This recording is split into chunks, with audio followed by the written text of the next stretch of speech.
सभी भाई बहनों को और हमारे बलराम भाई को जन्म दिवस की हार्दिक शुभकामनाएं, बहुत बहुत बधाई। और इन्होंने देखो कितनी अच्छी एक नई परंपरा कि हम अपने जन्म दिवस पर वृक्षारोपण करें, क्योंकि प्रकृति से हम बहुत कुछ लेते रहते हैं, प्रकृति को हम भी कुछ देना सीखें। तो ये हमको भी सबको ध्यान रखना चाहिए कि हम अपने जन्म दिवस पर या बच्चों के जन्म दिवस पर ऐसा कुछ बच्चों को संस्कार दें कि उनको बताएं कि भैया आपका जन्म दिवस है तो आपके जन्म दिवस पर ये अपन एक आज वृक्ष लगाते हैं और इसको फिर साल भर आप देखो, फिर अगले जन्म दिवस पर एक दूसरा वृक्ष लगाते हैं। तो ये एक प्रकृति के लिए हमारी तरफ से भी एक छोटी सी तुच्छ भेंट होगी। तो ये इसी तरह चलना चाहिए। और जो मोमबत्ती बुझाने का लॉजिक है जो बलराम भाई बता रहे थे, वाकई मुझे भी कभी समझ नहीं आया, क्योंकि हमारे यहाँ दीपक जलाने का नियम है, दीपक जलाते हैं और दीपकों को कभी बुझाया नहीं जाता। तो इसलिए ये परंपराएं जो गलत परंपराएं आ गई हैं, हमको उनका ही अनुसरण नहीं करना चाहिए, उनके बारे में सोचना चाहिए कि ये परंपरा क्या है, इसमें क्या लॉजिक है और ये होना चाहिए कि नहीं। जबकि जन्म दिवस पर वृक्ष लगा रहे हैं, हम बढ़िया हवन करें, यज्ञ करें, मंदिर जाएं, पूजन करें, इस तरह के कार्य करें। बलराम भाई को एक बार और जन्म दिवस की हार्दिक शुभकामनाएं, जोरदार तालियों से इनका स्वागत करें, जन्म दिवस मनाएं। धन्यवाद। चलो, इसके बाद केवल हरिओम जी 2 शब्द कहेंगे। मैं तो बलराम जी को ये कहूँगा कि तुम जियो हजारों साल, साल के दिन हो 1000। तो मैं ये कहूँगा कि जैसे ये दीपक बुझाने की और मोमबत्ती बुझाने की जो बात चल रही थी ना, हमारी परंपरा है कि कोई भी शुभ कार्य करने के लिए दीपक जलाया जाता है। जैसे दिवाली आती है तो दीपक जलाते हैं, जैसे किसी का सम्मान करना है या माँ सरस्वती की वंदना करना तो दीपक जलाया जाता है। तो अंधकार से उजाले की ओर जाने के लिए हम शुभ कार्य के लिए अपन उजाला करते हैं दीपक द्वारा या मोमबत्ती के द्वारा, उसी को आप बुझा रहे हैं, अशुभ कहलाएगा। जैसे बहुत पहले कहते थे कि किसी के यहाँ कोई डेथ हो गई या मर गया तो कहीं उसका दीपक बुझ गया, बोलते थे या नहीं बोलते थे।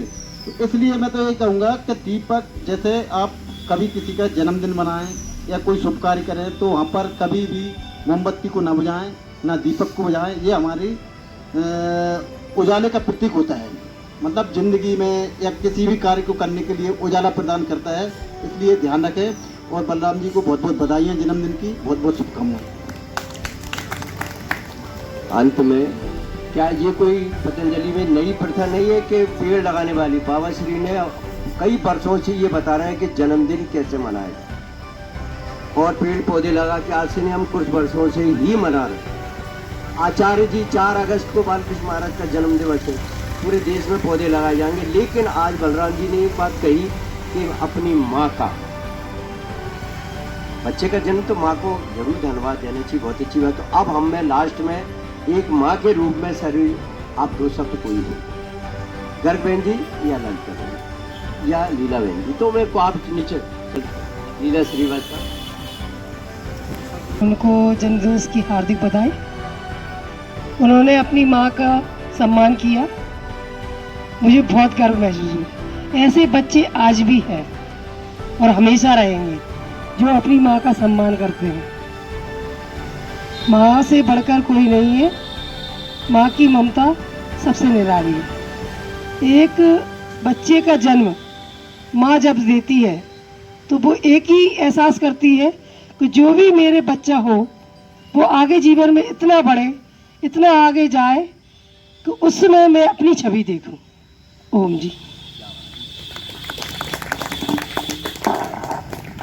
माँ का नाम लेते ही कईयों के में तो हृदय में उबार आ जाता है। माँ तू कितनी अच्छी है, तू कितनी प्यारी है, प्यारी प्यारी है ओ माँ, ओ माँ। वर्षा अच्छा लगा ना? क्या बात है। ठीक है भाई जी, अब बोल पौधे कैसे क्या करना? तो सबसे पहले माँ को थैंक्स बोला है ना। देन उसके बाद से नमस्ते हंसते हंसते, ये एक है, या आप ये भी सभी के साथ शेयर करें। और दूसरी चीज़ है, एक वाक्य लिखा है, एक शब्द लिखा है, स्वस्थ जीवन। इसी तरह अलग अलग शब्द हैं जो कि आप अपने जीवन में उतारें और उसका जो मीनिंग होता है उसको ढूंढने की कोशिश करें, है ना। तो बस यही है कि जन्म उत्सव आप इस तरह से बनाएं, खुशी मनाएं, केक काटें, सब कुछ करें, लेकिन प्लीज़ कैंडल ना बुझाएं। जो परंपराएं चल रही हैं, अगर उसमें आपको लॉजिक समझ में नहीं आ रहा है, आपको तर्क समझ में नहीं आ रहा है, तो नहीं करें। कि उन्होंने किया तो हम करेंगे, उन्होंने बुझाया तो हम बुझाएंगे, ऐसा नहीं। अगर आपको लगता है कि सही है तो करें, नहीं तो नहीं। और इसको दूसरों को भी बताएं, क्योंकि कहीं ना कहीं वो चली आ रही थी परंपराएं, तो हमारे ऊपर हावी हो गई हैं, हम उसको फॉलो करने लगे बिना सोचे समझे। लेकिन अभी ऐसा टाइम है कि आप बहुत सोच समझ के सारी चीज़ों को आप अपनाएं। तो यही करेंगे हम। माँ को धन्यवाद से नमस्ते हंसते हंसते, और ज़्यादा से ज़्यादा पेड़ लगाएं, क्योंकि हम प्रकृति से ले रहे हैं, प्रकृति को दे नहीं रहे कुछ। तो अभी ये टाइम है कि प्रकृति को देने का टाइम आ गया है, कि हम स्वस्थ जीवन दें सबसे पहले, और पौधे, पेड़ पौधे लगाएं। धन्यवाद। चलो, भारतीय संस्कृति को भूल गए हैं ना, या कि छोड़ते चले जा रहे हैं, ऐसा हो रहा है। तो एक तो आता है कैंडल जलाने वाला, देन कैंडल जला के बुझाने वाला। ये मुझे लॉजिक ही समझ में नहीं आया, इसके पीछे का तर्क क्या है, हम बुझाते क्यों उसको। अगर किसी को पता है इसके बारे में तो प्लीज़ मुझे बताइए, क्योंकि मुझे नहीं पता। तो सिंपल सा एक सूत्र है, परंपराओं की तुलना में विवेक को महत्व देंगे।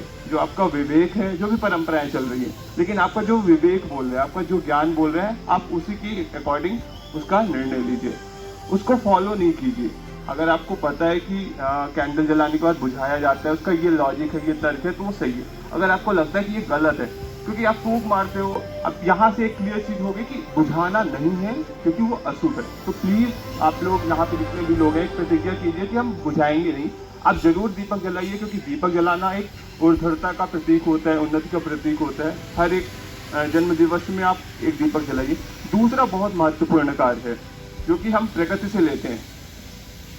एक छोटी सी लाइन है, नदियाँ न कभी पिए अपना जल, वृक्ष न खाएं कभी अपना फल, अपने तन का, मन का, धन का देश को दे दे दान रे, वो सच्चा इंसान है। तो हम जरूर पौधे लगाएं। आज से मैं शुरू कर रहा हूँ, ये कुछ 10 पौधे हैं। यहाँ पे जो बच्चे हैं, है ना, जो युवा वर्ग है,